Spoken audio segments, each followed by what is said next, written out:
The smell of grilled onions and seasoned beef filled the air as Marcus Rodriguez flipped another batch of carnitas on his small, flat-top grill. Just another Tuesday afternoon in East Phoenix, serving construction workers and office employees from his beat-up food truck, Abuela's Kitchen. What Marcus didn't know was that in exactly 17 minutes, 3 members of the Serpiente Roja gang would walk up to his window, and everything he thought he knew about survival would change forever. Because sometimes the most ordinary people carry the most extraordinary secrets. Before we jump back in, tell us where you're tuning in from, and if this story touches you, make sure you're subscribed because tomorrow I've saved something extra special for you. Marcus Rodriguez had never planned on owning a food truck. 5 years ago, he was living in a cramped apartment in Tucson, working double shifts at a warehouse, barely scraping together rent money each month. The idea of running his own business seemed as distant as the mountains that ring the desert city. But life has a way of pushing people toward paths they never imagined walking. It started with his grandmother's recipes. Elena Rodriguez had immigrated from Guadalajara in 1967 with nothing but a weathered notebook filled with handwritten cooking instructions and an unshakable belief that food could heal any wound. She raised Marcus after his parents died in a car accident when he was 12, teaching him that every meal was an act of love, every spice blend a piece of family history. When Elena passed away at 89, she left Marcus that same notebook and a small insurance payout. He quit his warehouse job 3 days after the funeral. 2 months later, he was the proud owner of a 1998 Ford E350 with a custom kitchen installation that had seen better decades. The previous owner, a failed restaurateur named Jimmy Chen, sold it to Marcus for $8,000 and threw in a crash course on health permits. "Listen, kid," Jimmy had said, while showing Marcus how to work the temperamental propane system, "the truck business ain't glamorous. You'll work 16-hour days, deal with drunk customers, and pray your engine doesn't die in the middle of lunch rush. But if you can cook and you don't mind getting your hands dirty, you can make an honest living." Marcus painted Abuela's Kitchen in bright blue letters across the side of the truck, along with a picture of Elena's smiling face. He practiced her recipes until his fingers could fold perfect tamales in his sleep. Carnitas with crispy edges and tender centers. Carne asada that made construction workers line up 3 deep. Chicken tinga that had just enough heat to make people sweat without overwhelming their taste buds. The first month was brutal. Marcus parked outside a Home Depot in South Phoenix, hoping to catch contractors before they headed to job sites. Some days he sold $30 worth of food. Other days, he sat in the sweltering heat for 8 hours and sold nothing. He learned which corners had foot traffic, which office complexes allowed food trucks, and which neighborhoods to avoid after dark. Slowly, things improved. He found his rhythm. Tuesday through Friday at the construction supply depot on Van Buren, weekends at the community college where students appreciated his $5 combination plates. He memorized his regulars' orders. Big Tom, who wanted extra salsa verde on everything. Maria from the accounting firm, who always ordered 2 chicken tamales, 1 for lunch and 1 for dinner. The group of landscapers who showed up every Thursday at exactly 11:47 a.m. and ordered enough food to feed a small army. Marcus kept his operation simple. No fancy social media campaigns or food blogger outreach, just consistent quality and fair prices. He bought ingredients from the same suppliers his grandmother had used, driving to the Mercado on Saturday mornings to hand-select avocados and argue with vendors about the best chilies for his sauce. Everything was made fresh daily in his tiny apartment kitchen, starting at 4 a.m.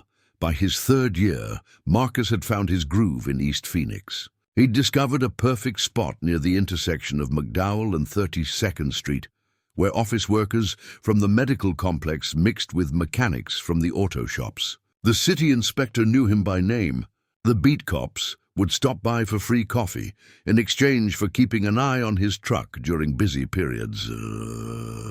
Life settled into a comfortable routine. Marcus would arrive at his corner every morning at 10:30, fire up the grill, and spend the next 7 hours serving people who had become more like neighbors than customers. He knew who was going through a divorce, whose kids were starting college, which regular was trying to quit smoking for the 4th time this year.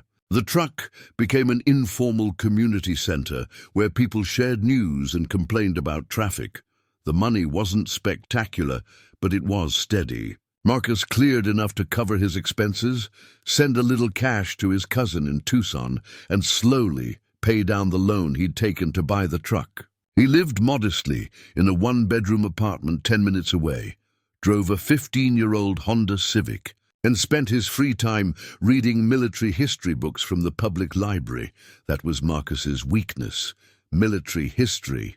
He could spend hours reading about World War II battles or Vietnam War tactics. His apartment was filled with biographies of generals and detailed accounts of famous campaigns. He'd always been fascinated by strategy, by the split-second decisions that could change the course of entire wars. Sometimes, while prepping vegetables at 5 a.m., he'd think about alternate histories. What if Patton had been given different orders? What if the weather had been different during D-Day?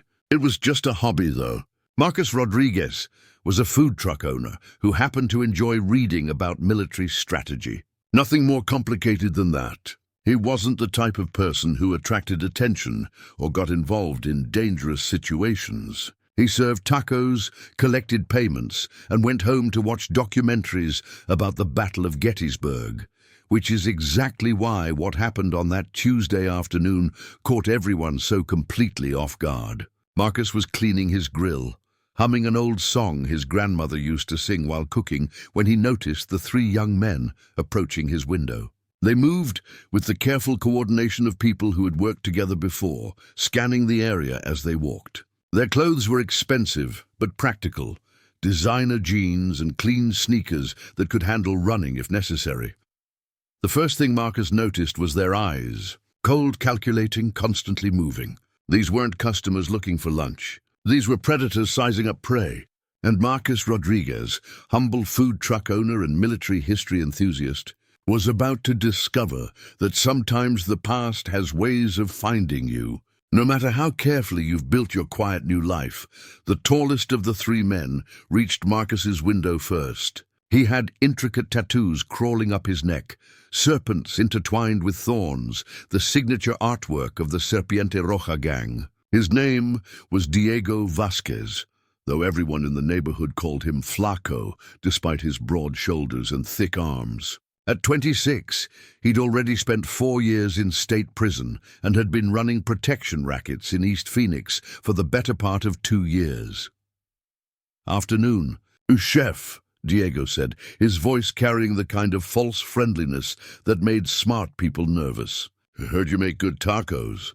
Marcus kept his expression neutral, continuing to wipe down his workspace.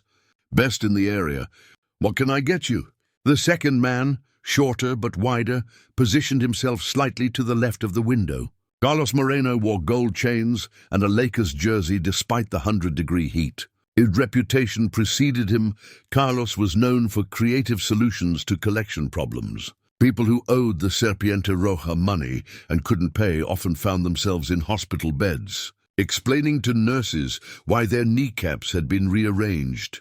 The third man hung back near the corner of a building, hands in his pockets, eyes scanning the street for police or potential witnesses. Tommy Guerrero was the youngest at 19, but he'd earned his place in the crew by being absolutely fearless during armed robberies. He'd once walked into a convenience store, shot out 3 security cameras with perfect precision, and robbed the place while barely raising his heart rate. "Thing is," Diego continued, leaning against Marcus's service window, "we've been hearing about your little business here. Seems like you're doing real well for yourself." Marcus had been expecting this conversation for months. Every successful business in this part of Phoenix eventually attracted the attention of either the Serpiente Roja or their rivals, the Iron Wolves. It was like a tax, but one collected by men with guns instead of government bureaucrats. He'd watched other food truck owners pack up and leave town rather than pay protection money. Others had simply incorporated the weekly payments into their business expenses, treating gang extortion like another utility bill. Preparing and narrating this story took us a lot of time, so if you are enjoying it, subscribe to our channel. It means a lot to us. Now back to the story. I do all right, Marcus replied, his hands never stopping their methodical cleaning routine. Nothing fancy. Carlos stepped closer, his gold teeth catching the afternoon sunlight. See, that's where you're wrong, amigo. You got something real nice here. Steady customers, good location, cash business. That's valuable. And valuable things need protection. The mathematics were simple and brutal. Successful small businesses in gang territory had three choices: pay for protection, sell to someone willing to pay for protection, or deal with escalating harassment until they closed down. Windows got broken. Customers got intimidated. Suppliers received anonymous threats. The lucky ones just lost money. The unlucky ones lost much more. Marcus had spent considerable time researching his options over the past few months. He'd visited other food truck owners who'd made deals with the gangs, listening to their stories of weekly payments that started small but grew larger over time. 5% of gross revenue became 10%. 10% became 15%. And if business slowed down, the gang members didn't adjust their expectations accordingly. How much protection are we talking about? Marcus asked, though he already knew the answer would be whatever number they thought he could afford, plus 10%. For a nice operation like this? Diego made a show of looking around, taking inventory of Marcus's equipment and setup. I'm thinking $200 a week. Very reasonable for what you're getting. $200 represented nearly a quarter of Marcus's weekly profit during good weeks. During slow weeks, it would be closer to half. But refusing wasn't really an option. Young members didn't negotiate in good faith, and they definitely didn't accept no as a final answer. That seems steep for a small operation, Marcus said, still maintaining his calm demeanor. Maybe we could start smaller. Build up to that number? Carlos laughed, a sound like gravel being stirred. You think this is a negotiation? You think we're here to work out a payment plan? He pulled his shirt up slightly, revealing the grip of a pistol tucked into his waistband. This is us being nice, being neighborly, explaining how things work around here. Tommy, still serving as lookout, raised his hand slightly, their signal that someone was approaching. An elderly woman with a walker was making her way slowly down the sidewalk, probably heading to the pharmacy 2 blocks away. Diego nodded, and the three men shifted into casual customer mode, their threatening postures melting away like ice cream on hot pavement. So we'll take 3 carne asada tacos and a large horchata, Diego announced loudly, pulling out a $20 bill. And keep the change, chef. You're doing good work here. Marcus prepared their order with mechanical precision, his mind running through possibilities and calculations. The elderly woman shuffled past without making eye contact, probably sensing the tension even if she couldn't identify its source. This neighborhood had taught people to mind their own business and avoid asking questions that might lead to uncomfortable answers. Once the woman was out of earshot, the masks came off again. Carlos moved closer to the service window, close enough that Marcus could smell his cologne mixed with cigarette smoke and something else. Gun oil, maybe, or the metallic scent that lingered around people comfortable with violence. $200 a week. Starting next Tuesday, Diego said while biting into his taco. And don't think about going to the cops. Half of them are already on our payroll, and the other half don't want the paperwork. Marcus handed over their change and receipt, maintaining eye contact. I'll need to think about it. Sure, Carlos grinned, showing those gold teeth again. Think all you want, but thinking time ends Monday night. Tuesday morning, we expect our first payment. And if you're not here Tuesday morning, he let the sentence hang in the desert air like heat shimmer. Tommy whistled sharply, another customer approaching. This time it was Jake Morrison, a regular who worked construction and always ordered the same thing: 2 chicken tamales and a Coke. Jake was a good customer, always polite, always tipped, always had stories about his job sites. He was also 6'4", built like a linebacker. and carried himself with the confidence of someone who'd never backed down from a fight. The three gang members evaluated Jake as he approached, quickly deciding he wasn't worth the risk of confrontation. Diego tossed his empty taco wrapper into Marcus's trash can and stepped back from the window. "Thanks for lunch, Chef," Diego called out cheerfully. "We'll see you real soon. Maybe Tuesday morning?" They walked away in different directions, standard procedure for avoiding police attention. Tommy headed north toward the auto shops. Carlos disappeared into an alley between two buildings. Diego strolled south, checking his phone like any other pedestrian. Jake arrived at the window, completely oblivious to what had just transpired. "Afternoon, Marcus. How's business today?" "Can't complain," Marcus replied, already preparing Jake's usual order. His hands moved through the familiar motions while his mind processed the encounter. Tuesday was 6 days away. Not much time to figure out how to handle a situation that had no good solutions, but Marcus Rodriguez wasn't the type of person to panic under pressure. He'd learned long ago that the key to survival was staying calm, thinking clearly, and remembering that every problem had multiple solutions. You just had to be creative enough to find them. That evening, Marcus closed his truck early and drove to Desert Ridge Marketplace on the far side of Phoenix. He needed to think, and thinking required distance from the corner where Diego Vasquez had made his demands. The shopping center buzzed with Friday night energy, families grabbing dinner, teenagers clustering around the movie theater, couples browsing bookstores. Normal people living normal lives without gang members calculating their weekly earnings. Marcus found a bench near the fountain and pulled out his phone. His first instinct was to call his cousin Roberto in Tucson, but Roberto was a high school teacher with 2 kids and a mortgage. Getting him involved would only create more problems. His second thought was contacting the police, but Diego's comment about corrupt officers wasn't entirely wrong. East Phoenix had seen 3 major police corruption scandals in the past decade. And even the clean cops were overwhelmed, trying to manage gang violence with insufficient resources. Instead, Marcus opened his laptop and began researching. Not gang activity or protection rackets, he already understood those dynamics. He was researching something else entirely. Military contractors, private security firms, executive protection services, companies that specialized in solving problems that traditional law enforcement couldn't handle. The search results were illuminating. Phoenix had dozens of security companies, ranging from mall guards to elite firms that protected visiting dignitaries. But Marcus was looking for something specific, operators with military backgrounds who understood asymmetric warfare. People who knew how to handle situations where the rules of engagement weren't clearly defined. He found 3 companies that seemed promising. Blackwater Security Solutions, run by former Army Rangers. Copper State Tactical, founded by ex-Navy SEALs. And Rodriguez Security Group, no relation despite the name, which employed former Marines and Special Forces operators. All 3 had client lists that included Fortune 500 executives, foreign diplomats, and high-profile witnesses in federal cases.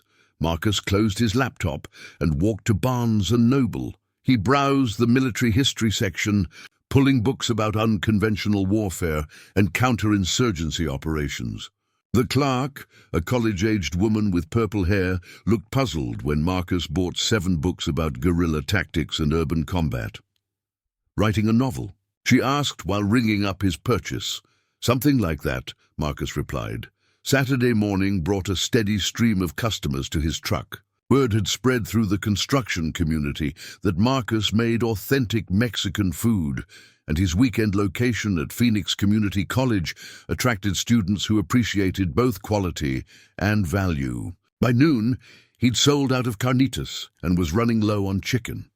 But Marcus's mind wasn't entirely focused on food service. He was observing, watching how people moved around his truck, noting sight lines and potential cover positions, identifying which customers arrived alone and which came in groups, cataloging which vehicles belonged to regulars and which seemed out of place.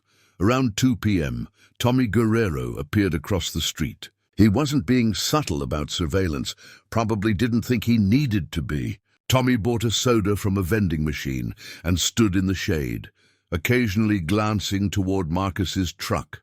Classic amateur hour surveillance, the kind that would get you killed in a real operational environment. Marcus served his remaining customers with professional efficiency while mentally mapping Tommy's position. The kid had chosen decent overwatch, good visibility, multiple escape routes, far enough away to avoid immediate confrontation.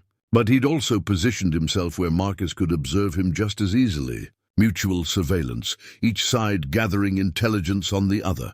When Marcus ran out of food around 3:30, he closed his serving window and began the cleanup process. Tommy maintained his position, clearly planning to follow Marcus home. Another mistake. Professional surveillance teams rotated personnel and vehicles to avoid detection. Gang members, apparently, relied on intimidation rather than stealth. Marcus took his time securing his truck, deliberately moving slowly to give Tommy plenty of opportunities to observe him. But instead of driving toward his apartment, Marcus headed east on Thomas Road, then north on Scottsdale Road. He was going shopping, but not for groceries. Scottsdale Gun Club occupied a nondescript building in an industrial district, but its reputation extended throughout Arizona. The facility catered to serious shooters, police officers, military personnel, competitive marksmen, and armed professionals who needed to maintain their skills. Marcus had been a member for 3 years. Though he rarely mentioned this to his food truck customers, he parked near the back entrance and retrieved a black duffel bag from his truck's storage compartment. Tommy followed at a distance, probably confused by this deviation from Marcus's normal routine. Gang members weren't accustomed to their targets visiting shooting ranges on Saturday afternoons. Inside the gun club, Marcus checked in with Brenda Martinez, the range manager. Brenda was a former Phoenix police detective who'd retired after 25 years and bought into the gun club business. She knew most of the serious shooters in the area and maintained the kind of informal network that kept track of who was carrying what and why. "Afternoon, Marcus," Brenda said, looking up from her paperwork. "Haven't seen you in a while. Still shooting that SIG?" "Among other things," Marcus replied, signing the range log. "Need to brush up on some basics. Lane 7's open. Take your time." Marcus unzipped his duffel bag and assembled his equipment with practiced efficiency. Hearing protection, shooting glasses, targets and magazines loaded with precision ammunition. But the centerpiece was his pistol, a SIG Sauer P320, modified with aftermarket sights and a custom trigger. It was the civilian version of the weapon he'd carried during his military service, familiar as his own heartbeat. He attached a target to the carrier system and sent it downrange to 25 yards. The first magazine was slow, deliberate shooting, reacquainting his muscle memory with the weapon's characteristics. 10 rounds in a pattern that could be covered by a playing card. The second magazine was faster, simulating combat conditions. The third magazine was fired from different positions, standing, kneeling, prone. After an hour, Marcus had fired 200 rounds and destroyed 4 targets. His accuracy was still sharp, his draw still smooth, his reload still efficient. Muscle memory, it turned out, didn't fade as quickly as people assumed. Some skills were permanently etched into your nervous system. While packing up his equipment, Marcus noticed another shooter in the lane beside him. The man was tall, athletic, probably in his 40s, firing a custom AR-15 with the kind of modifications that suggested serious professional training. His shooting stance and breathing rhythm screamed military background. "Nice groupings," the man said, nodding toward Marcus's shredded targets. "You shoot competitively?" "Just keeping skills sharp," Marcus replied. "You?" "Same. Name's David Chen." He extended a hand. "Former Marine, now private security." Marcus shook his hand, noting the firm grip and direct eye contact. "Marcus Rodriguez, food service industry." David smiled knowingly. "Food service, huh? Must be some interesting customers in that business." "More interesting lately," Marcus admitted. They talked for another 15 minutes about firearms, training, and the challenge of maintaining combat skills in civilian life. David handed Marcus a business card, Chen Security Consulting, with a Phoenix address and phone number. "If you ever need advice about dealing with difficult customers," David said, "give me a call. I specialize in problem solving."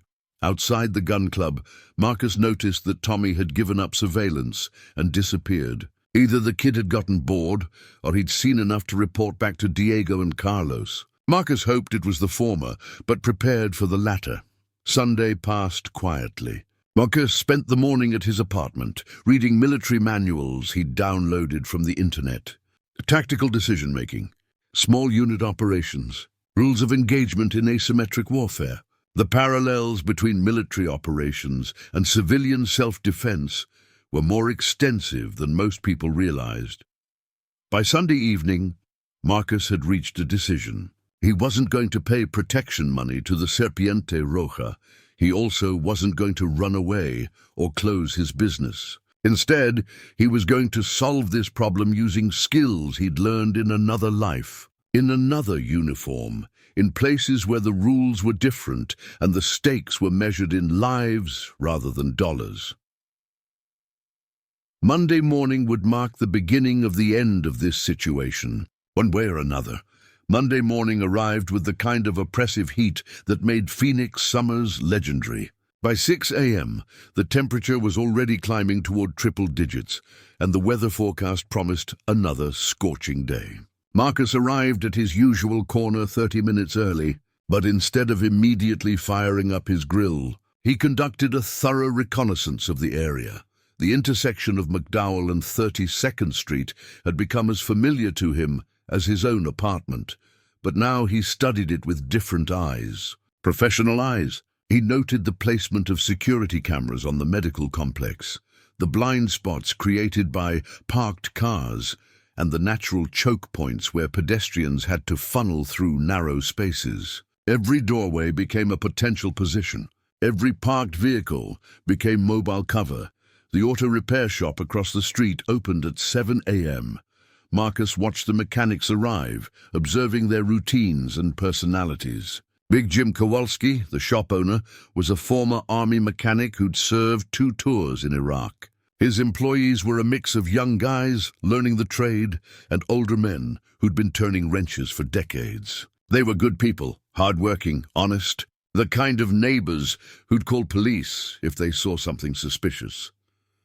Marcus also noted the presence of Angela Restrepo, who ran a small insurance office in the strip mall behind his usual parking spot. Angela was sharp, observant, and civic-minded. She served on the neighborhood watch committee and had a habit of photographing suspicious activity with her phone. If something violent happened near her office, there would be documentation. These weren't random observations. Marcus was building a tactical picture of his environment, identifying assets and liabilities. In military terminology, he was conducting an area study, the same process Special Forces operators used before missions in hostile territory. Because after tomorrow morning, this intersection might become exactly that. Around 9 a.m., Marcus called David Chen's number from the business card he'd received at the gun club. David answered on the second ring.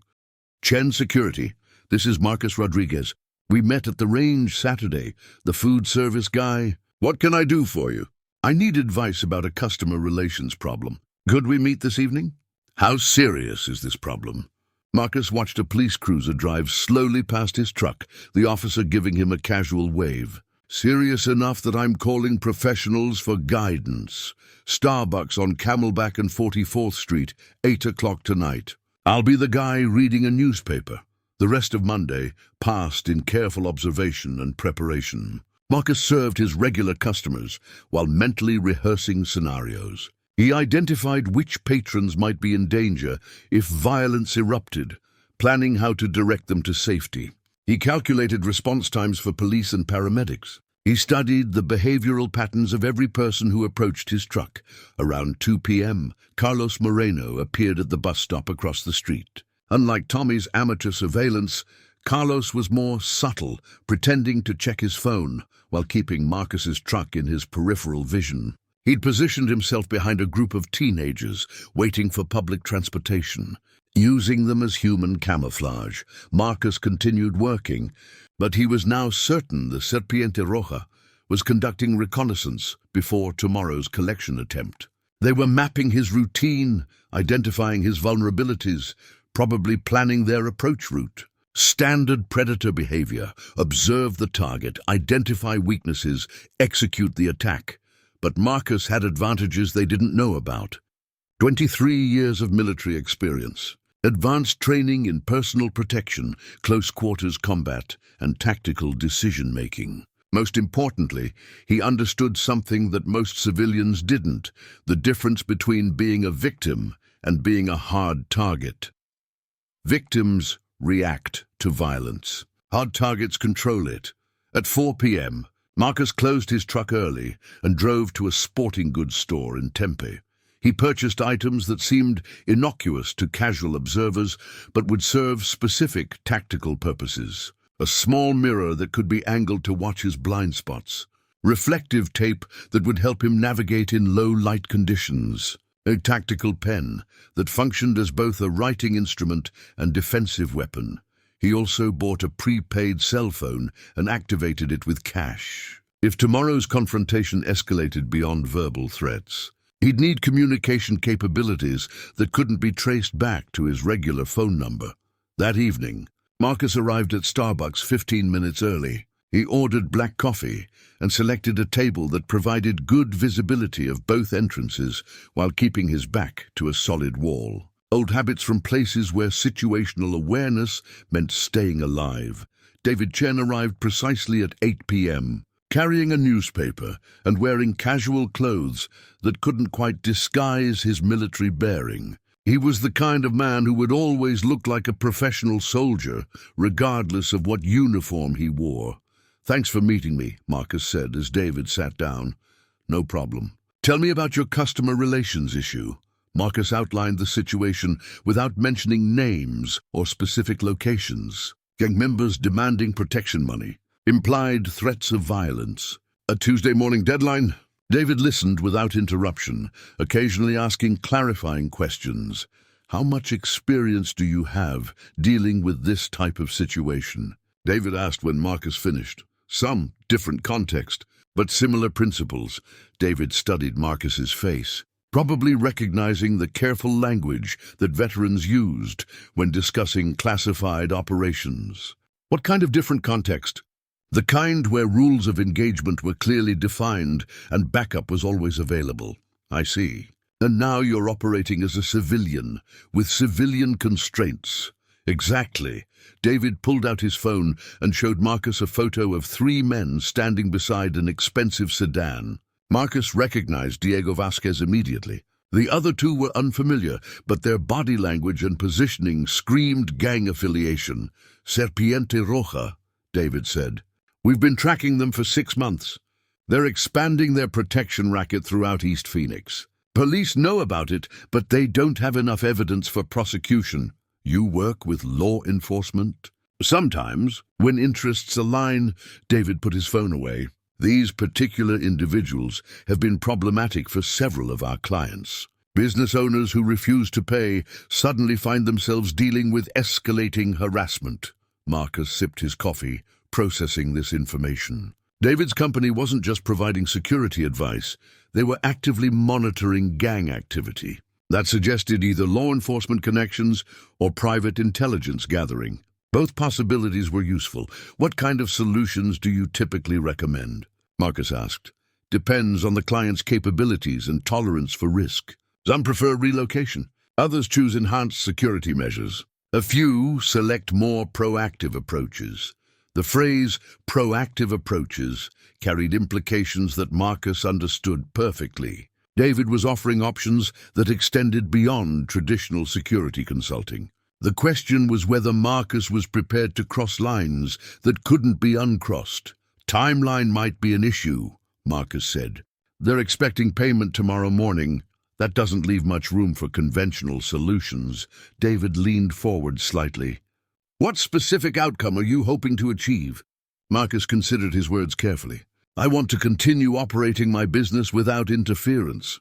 I want these individuals to understand that I'm not a viable target for their revenue model. That's achievable.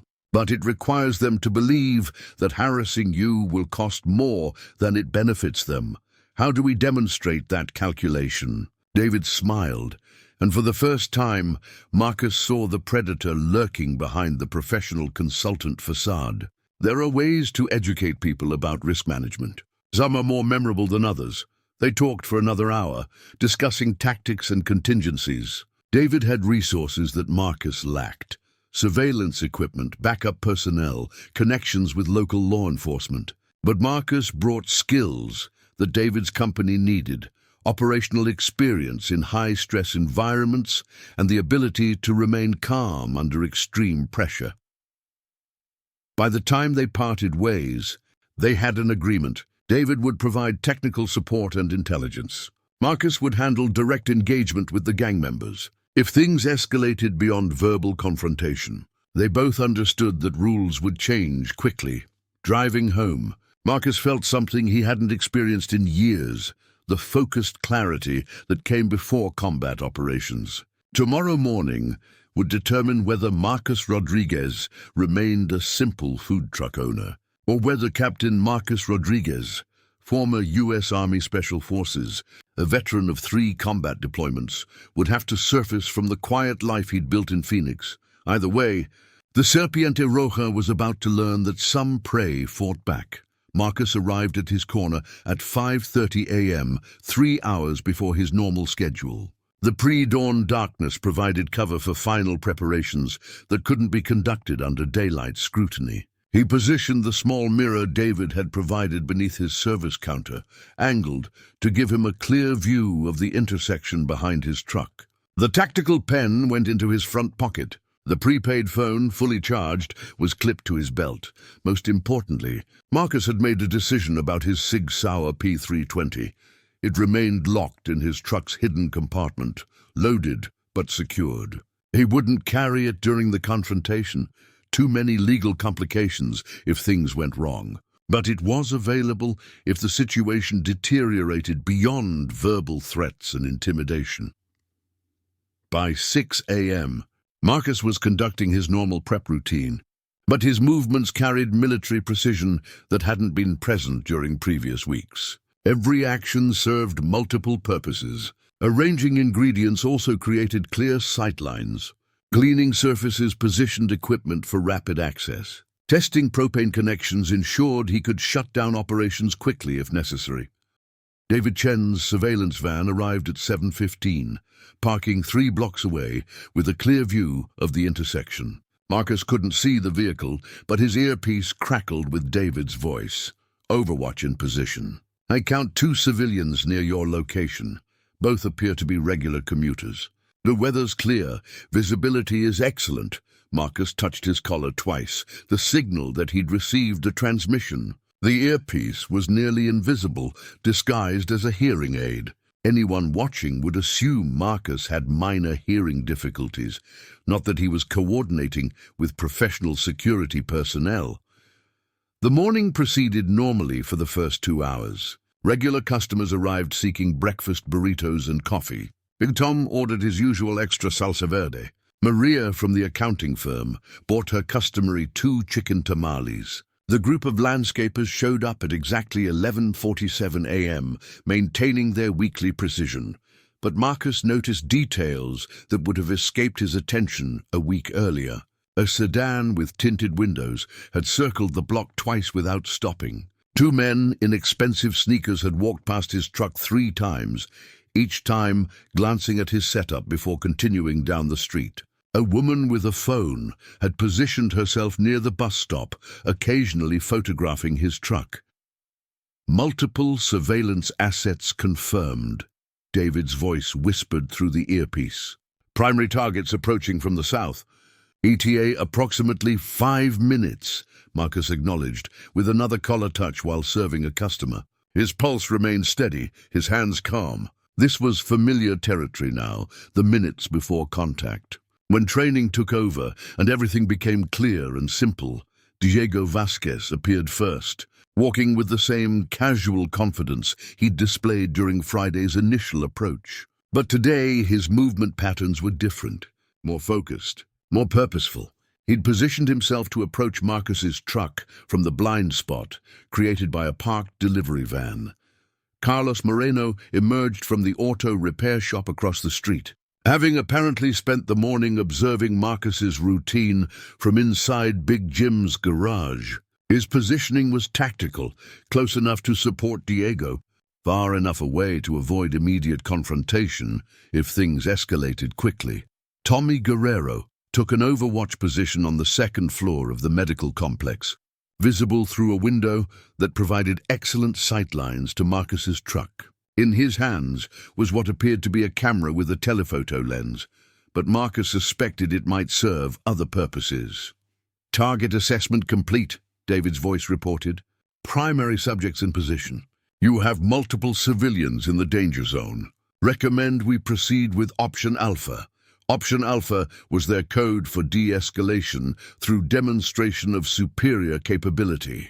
The plan was simple: reveal enough of Marcus's background to convince the gang members that targeting him would be unprofitable, while avoiding actions that would attract police attention or endanger bystanders. Diego reached Marcus's service window at exactly 12:15 p.m. His smile was confident, predatory. He'd probably spent the weekend anticipating this moment, savoring the power that came from terrorizing small business owners. "Afternoon, Chef," Diego said, leaning against the window frame. "Beautiful Tuesday, isn't it?" "I can't complain," Marcus replied, continuing to clean his workspace. "What can I get you today?" "Well, that depends. Did you have time to think about our conversation from last week?" Marcus looked up from his cleaning, making direct eye contact for the first time. "I gave it considerable thought, and I decided I don't need the kind of protection you're selling." Diego's smile faltered slightly. This wasn't the response he'd expected. Small business owners were supposed to be intimidated, compliant, eager to pay, rather than face escalating consequences. They weren't supposed to calmly refuse, as if declining an insurance policy. "Maybe you didn't understand our offer," Diego said, his voice carrying the first hint of menace. "Let me explain it differently." "I understood perfectly," Marcus replied. "You want $200 per week in exchange for not damaging my business or harming my customers. It's extortion dressed up as protection services." The word extortion hung in the desert air like smoke from a gunshot. Gang members didn't appreciate having their business model described in legal terminology. Diego's casual demeanor began shifting toward something more dangerous. "You got a smart mouth, Chef. But smart mouths sometimes get people in trouble." Carlos had begun walking across the street, abandoning his overwatch position to provide direct support.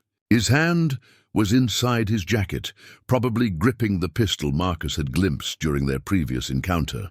Tommy remained in the medical complex window, but Marcus could see him adjusting his position for a better angle. "Trouble's a relative concept," Marcus said, his voice remaining calm. "What seems like trouble to one person might be routine business to another. What the hell does that mean?" Instead of answering immediately, Marcus reached beneath his counter and retrieved a manila folder. He placed it on the service ledge where Diego could see it clearly. The folder was labeled with Diego's full name and address. "It means I know exactly who you are, Diego Vasquez. Born in South Phoenix, arrested 6 times before your 18th birthday, served 4 years in Florence for armed robbery. Currently wanted for questioning in connection with 3 aggravated assaults and a drive-by shooting in Maryvale." Diego's face went pale. The folder represented something gang members feared more than rival gangs or police officers: professional intelligence gathering. Someone had been watching him, documenting his activities, building a comprehensive profile of his criminal career. "It also means I know about Carlos Moreno," Marcus continued, pulling out a second folder. 2 outstanding warrants, 3 restraining orders, and a parole violation that could send him back to prison for another decade. "Should I continue?"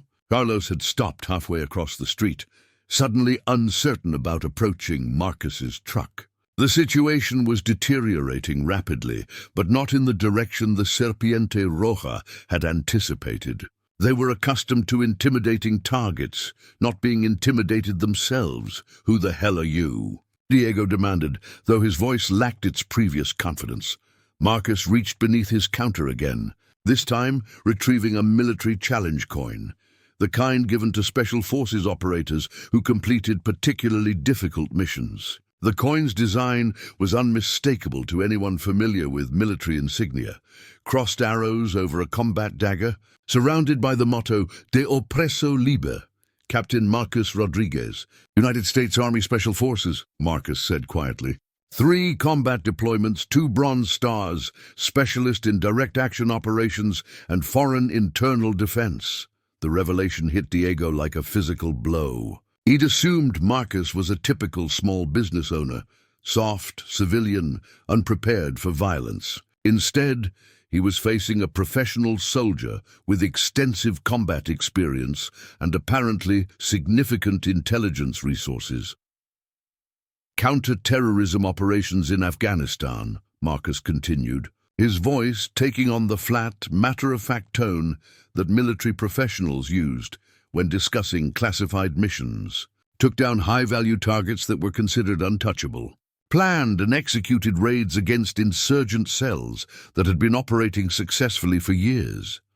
Carlos had begun backing away from the intersection, finally understanding that this situation had moved far beyond his comfort zone. Gang members were accustomed to dealing with other criminals and intimidated civilians. They weren't equipped to handle trained military personnel who understood violence at a level they couldn't comprehend. "Here's what's going to happen," Marcus said, leaning forward slightly. "You're going to walk away from my business and never return. You're going to remove my location from your protection racket territory. And you're going to spread the word that this corner is off-limits to Serpiente Roja operations." "And if we don't?" Diego asked, though his bravado was clearly forced. Marcus pulled out his phone and showed Diego a photograph. It depicted the exterior of a house in South Phoenix, Diego's house, where he lived with his girlfriend and her 2 young children. "Then this becomes a direct action mission," Marcus said calmly. "And I have resources you can't imagine. Surveillance capabilities, intelligence networks, tactical support from people who make your entire organization look like amateur hour." The photograph wasn't a threat against Diego's family. Marcus would never endanger civilians. But Diego didn't know that. To a gang member accustomed to crude intimidation tactics, the implication was clear.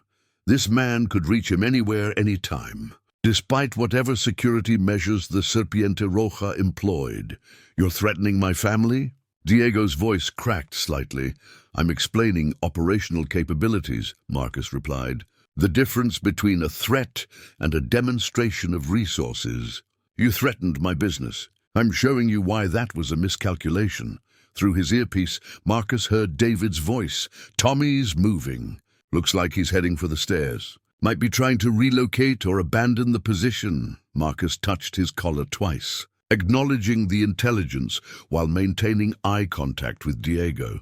The gang member was clearly struggling to process a situation that had moved far beyond his experience or training. "Look," Diego said, attempting to salvage some dignity from the encounter. "Maybe we got off on the wrong foot here. Maybe we can work something out." "The working out is already complete," Marcus replied. "You leave.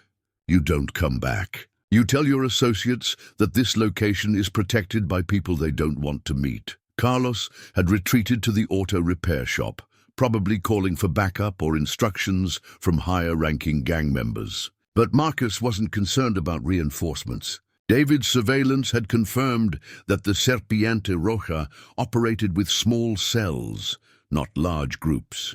And now that their primary intimidation tactic had failed, they'd be focused on damage control rather than escalation. "This isn't over," Diego said. But his voice lacked conviction. "Yes, it is," Marcus replied. "What you need to understand is that I'm not some random civilian you can push around. I'm a professional who's dealt with much more dangerous people than you in much more dangerous places. You want to continue this conversation? That's your choice. But understand that it won't end the way you expect. Diego stared at Marcus for another 30 seconds, clearly calculating odds and outcomes. Finally, he stepped back from the service window. "We'll see," he muttered. "No," Marcus said firmly. "We won't." Diego walked away, his confident swagger replaced by the uncertain gait of someone who'd discovered that their target was actually a predator. Carlos followed from across the street, both men moving quickly toward a sedan parked 2 blocks away. Through his earpiece, David reported, "Primary targets are mobile, heading west on McDowell." Tommy exited the medical complex through the rear entrance. All subjects appeared to be withdrawing from the area. Marcus touched his collar twice, then began cleaning his service window with methodical precision. Around him, the intersection returned to normal afternoon activity. Office workers grabbed late lunches. Construction crews purchased cold drinks. Regular customers continued their daily routines, completely unaware that a potential gang war had just been prevented through superior intelligence and tactical positioning. An hour later, Marcus's phone rang. The caller ID showed David Chen's number. "Status report?" David asked. "Mission accomplished. Targets withdrew without escalation. No civilian casualties, no property damage, no police involvement." "Outstanding! Any indication they'll attempt retaliation?" Marcus considered the question carefully. "Unlikely. They're opportunistic predators, not ideological opponents. They'll find easier targets rather than risk confronting unknown capabilities." "Agreed. But we'll maintain surveillance for the next week just to be certain." "Appreciated. One more thing, Captain Rodriguez. The use of his military rank wasn't accidental." David was acknowledging what had just occurred, a successful military operation conducted in civilian territory. "Yes, if you ever decide the food truck business isn't challenging enough, I know some people who could use your skills." Marcus smiled, watching Big Tom approach his window for his usual afternoon snack order. "Thanks, but I think I'll stick with serving tacos. Turns out it's exactly as exciting as I need it to be." That evening, Marcus closed his truck at the regular time and drove home through Phoenix traffic. The radio played classic rock. The air conditioning worked perfectly. His route took him past the places where he'd lived his quiet civilian life for the past 5 years. But something had changed during Tuesday's confrontation. For 23 years, Marcus had been Captain Rodriguez, Special Forces operator, professional soldier. Then he'd become Marcus, the food truck owner, serving carnitas and maintaining a low profile. Today, for the first time, both identities had occupied the same space. He'd discovered that you could leave the military, but the military never entirely left you. Skills that had been dormant for years could resurface when circumstances demanded them. Training that seemed irrelevant to civilian life could prove essential when peaceful solutions weren't available. The next morning, Marcus returned to his corner and set up his truck with the same routine he'd followed for 3 years. The propane system worked perfectly. The grill heated evenly. Regular customers arrived seeking their usual orders. But now Marcus understood something that he'd forgotten during his years of civilian life. Peace wasn't the absence of conflict. Peace was the presence of strength sufficient to deter those who would disrupt it. Sometimes, the best way to avoid war was to demonstrate that you were prepared to fight one. Diego Vasquez never returned to Marcus's corner. Neither did Carlos Moreno or Tommy Guerrero. Word spread through the Serpiente Roja network that the food truck on McDowell and 32nd Street was protected by people who possessed capabilities that exceeded gang-level operations. Marcus Rodriguez continued serving the best tacos in East Phoenix. But now everyone, customers and potential threats alike, understood that beneath the humble exterior of Abuela's kitchen was something much more formidable than anyone had imagined. Captain Marcus Rodriguez, United States Army Special Forces, had never really retired. He'd just been waiting for a mission that mattered. Up next, you've got 2 more standout stories right on your screen. If this one hits the mark, you won't want to pass these up. Just click and check them out. And don't forget to subscribe and turn on the notification bell so you don't miss any upload from us.